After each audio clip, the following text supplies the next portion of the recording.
In this demonstration, I'm going to show how to do a serial dilution. I'm doing a 1 to 2 serial dilution. So I have labeled my tubes 1 to 2, 1 to 4, 1 to 8, 1 to 16, and 1 to 32. And I've used tape to make it easier to see for this demonstration, but normally you just use a permanent marker directly on the glass. I've already gone ahead and added 3 mLs of water, of distilled water, to the first 2 tubes. And now I'm going to demonstrate how to use a volumetric pipette to transfer more water into our remaining tubes. If you look at our volumetric pipette, there's also a very finely thin, fine glass line that's etched into the glass, and that's where we'll put the bottom of the meniscus when we're filling it. So you're going to fill using these bulbs. Use your non-dominant hand to squeeze the bulb. You want to make sure you have a firm seal against the tube and the bulb, and then you'll release, let it fill. And if you're me, you had too firm of a seal. And notice I'm stopping it with my index finger rather than my thumb. If you do it with your thumb, you're kind of having to hold the pipette in like a beast grip, and you're more likely to break the pipette. So this is why we use our index finger. You also get a little bit more finer control using your index finger. So I'm going to slowly let out the water until the bottom of the meniscus lines up with that glass edge line. And I'm just very slightly lifting this finger. All right. Now I'm going to put the tip of the volumetric pipette against the wall of the tube and let it drain. And since this is a TD, or to deliver pipette, I will not blow out the extra water that remains in the tip at the end. You see that there's still a little bit of water in the tip, and that's fine. And then we repeat this for the other 2 tubes.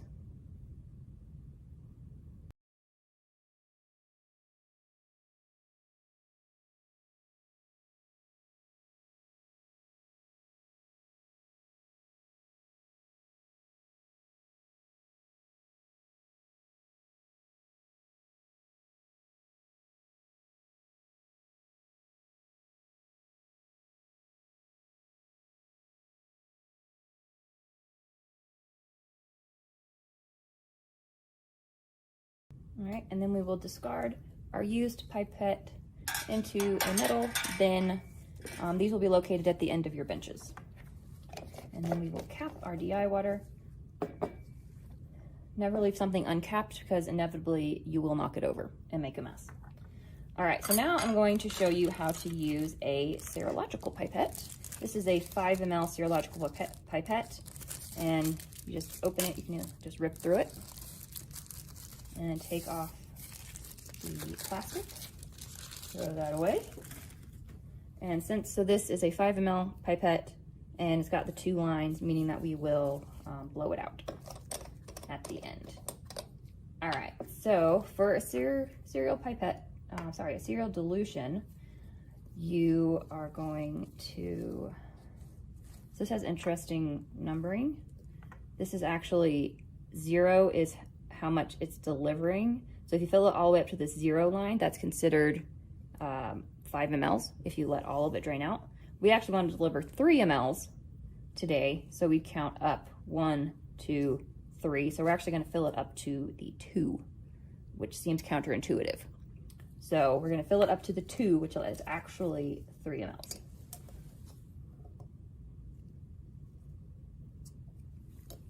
And let that bottom of the meniscus drain so it gets to align with the 2, and then stopper it,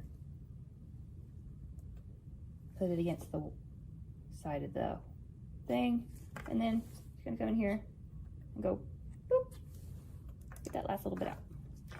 All right, so that's what we needed for the stock. So now in this first tube we have a 1 to 2 dilution. So I am going to vortex it.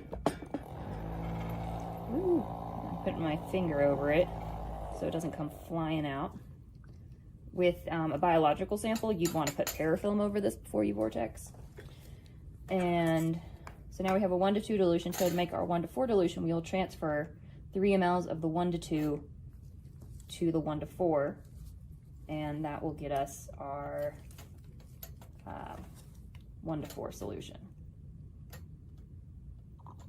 Woo. So it becomes a little more tricky because you gotta kind of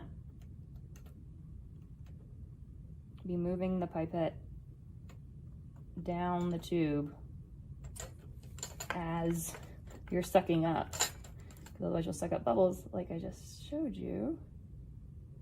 So again, we're going to fill it to that 2 in order to deliver 3.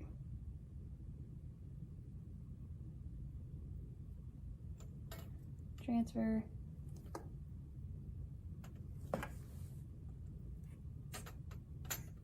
Blow it out.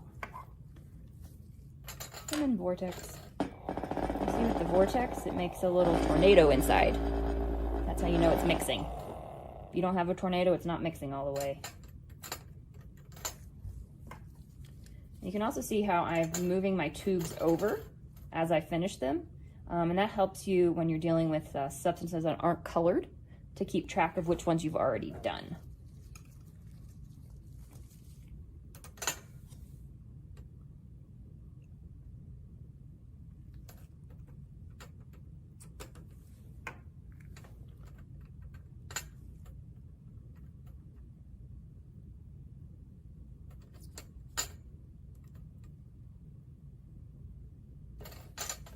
And blow.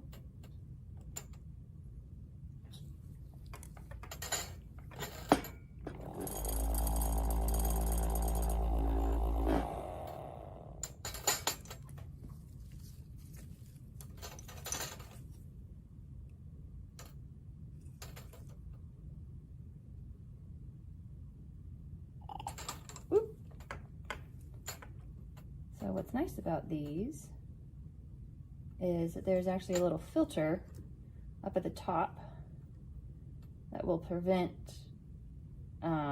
liquid from getting into the bulb, as long as you don't go all the way through the filter. If you do get liquid all the way to the bulb, then you would need to get a new bulb, and the dirty one would need to be washed. It's not a big deal if it happens. All right. Just gotta drain a little bit. Whoop. You can see it's a little tricky.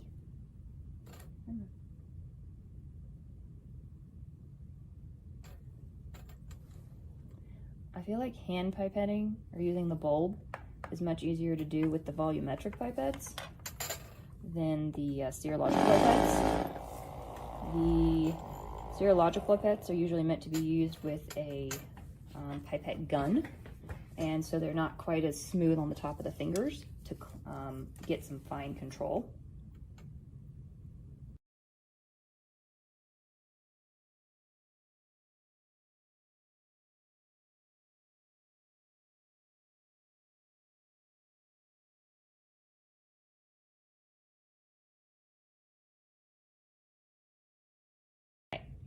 So we've made our dilution, and you can see that the color gets progressively lighter as it becomes more dilute or less concentrated.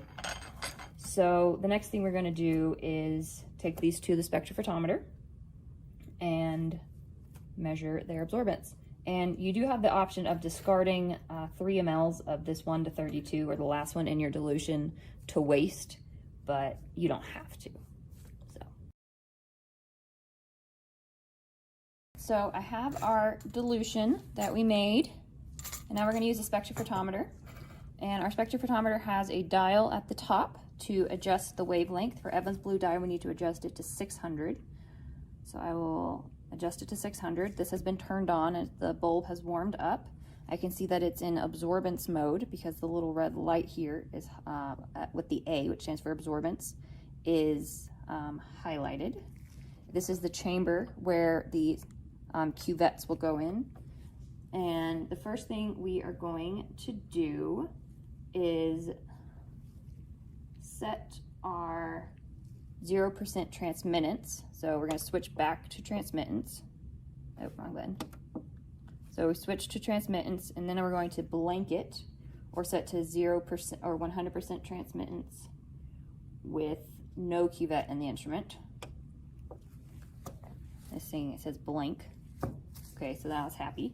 So then we are going to switch it to absorbance, and I'm going to fill a cuvette.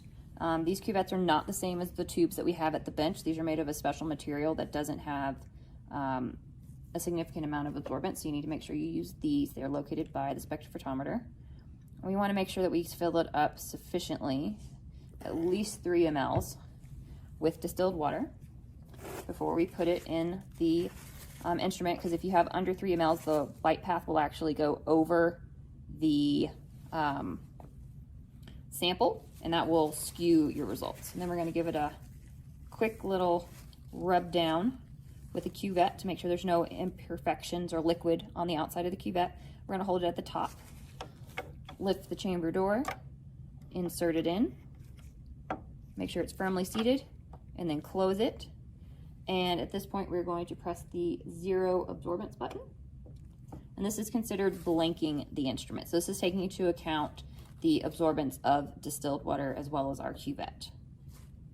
It takes a moment to think about it.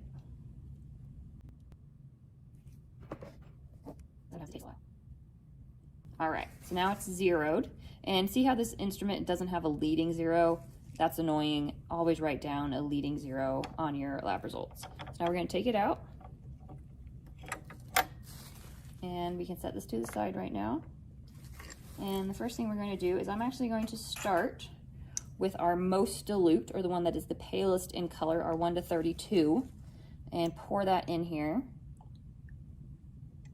And we should have 3 mLs in each of these tubes based on how we made our dilution. And now I am going to put it in here, and I will record the absorbance on my data sheet. I will record it as 0.106 or 5. It moves. Then take it out, transfer it back to its original tube. Never get rid of any material or solution you've made until you know your procedure has worked. And since this was the most dilute one, I don't need to rinse this out with water right now. It's not going to have any significant carryover. So I can just go ahead and dump the 1 to 16 in. Clean up my still. Give it a quick wipe. Put it in and record. And always record your leading 0. And we'll repeat this for the rest of the tubes.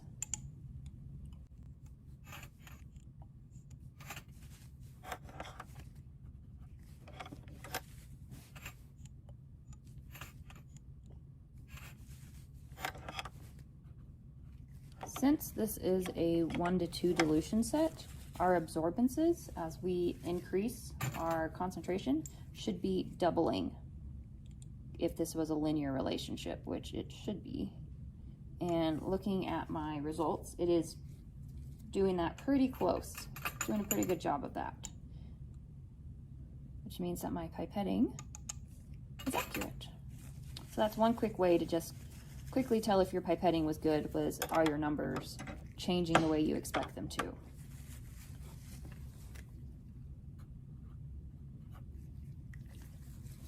And these spectrophotometers, their absorbances do max out at 2, so it won't go above 2. All right, so we'll transfer the last one back, and now we will be good citizens of the world, and we will rinse our cuvette with distilled water and dump it into our decant bucket that are located in the sinks.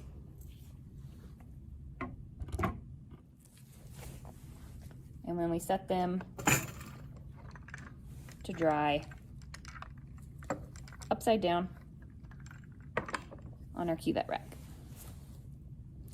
And now that we'll check now that I've checked over my values and I've seen that, hey, they are doubling like they're supposed to, I feel confident in my data. At this point, I can decant these or get rid of them into the decant bucket. Just do that all at one time. Put them all up at once. Dump. And then we will dispose of them in